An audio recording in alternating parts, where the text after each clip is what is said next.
Павлодар қаласының басшысы шаһарда тұрғын үй салып жатқан кәсіпкермен соттасуда. Әкімдіктегілердің айтуынша бизнесмен бастапқы жобасынан ауытқып құрылыстың мақсатын өзгерткен.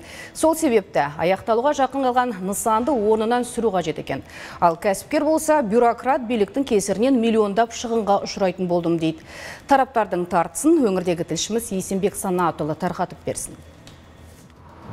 Павлодарда орталық көшелердің бірінде салынып жатқан 4 қабатты мына үйдің құрылысы қыста басталды. Арада 7 ай өткенде сәулет және құрылысты қадағалау басқармасы құжаттан кемшіліктер тауып, қалалық бөлімге жою жөнінде нұсқаулықтар береді. Ал қала әкімі сот арқылы құрылысы 90%-ға аяқталған нысанды сүрдіртіп тастамақ. Кәсіпкер болса құрылысқа 300 миллиондай теңгесін жұмсаған. Декабрьдан бастап вот қаншама уже. Қазір енді бұсын деп жатыр, енді біз енді оған бармаймыз енді, өйткені қаншама қаражат кетті, қаншама кісілер кетті. Қазір строительство тоқтап тұр.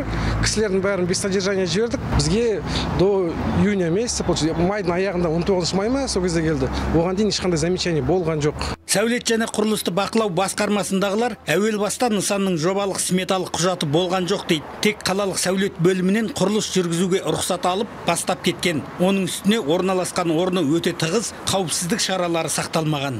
Заң ретінде сол құрылысты басынан бастаған жоқ.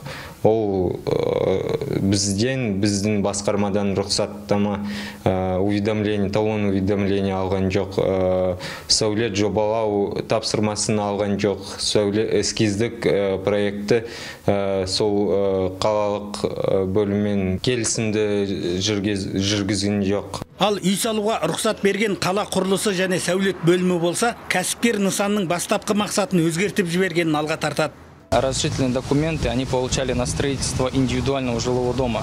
Олар рұқсат құжатты 3 қабатты жеке баспана саламыз деп алды. Кейін бастапқы жобадан ауытқып, осы жылдың сәуір айында көп қабатты тұрғын үйде сәулет жоспарлау тапсырмасына құжат өткізді.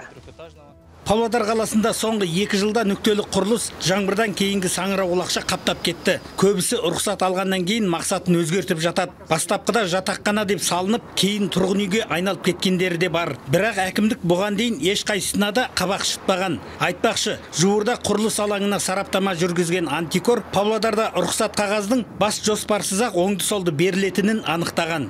Есенбек Санатұлы, Қайрат Алпысбаев, Атамекен бизнес, Павлодардан.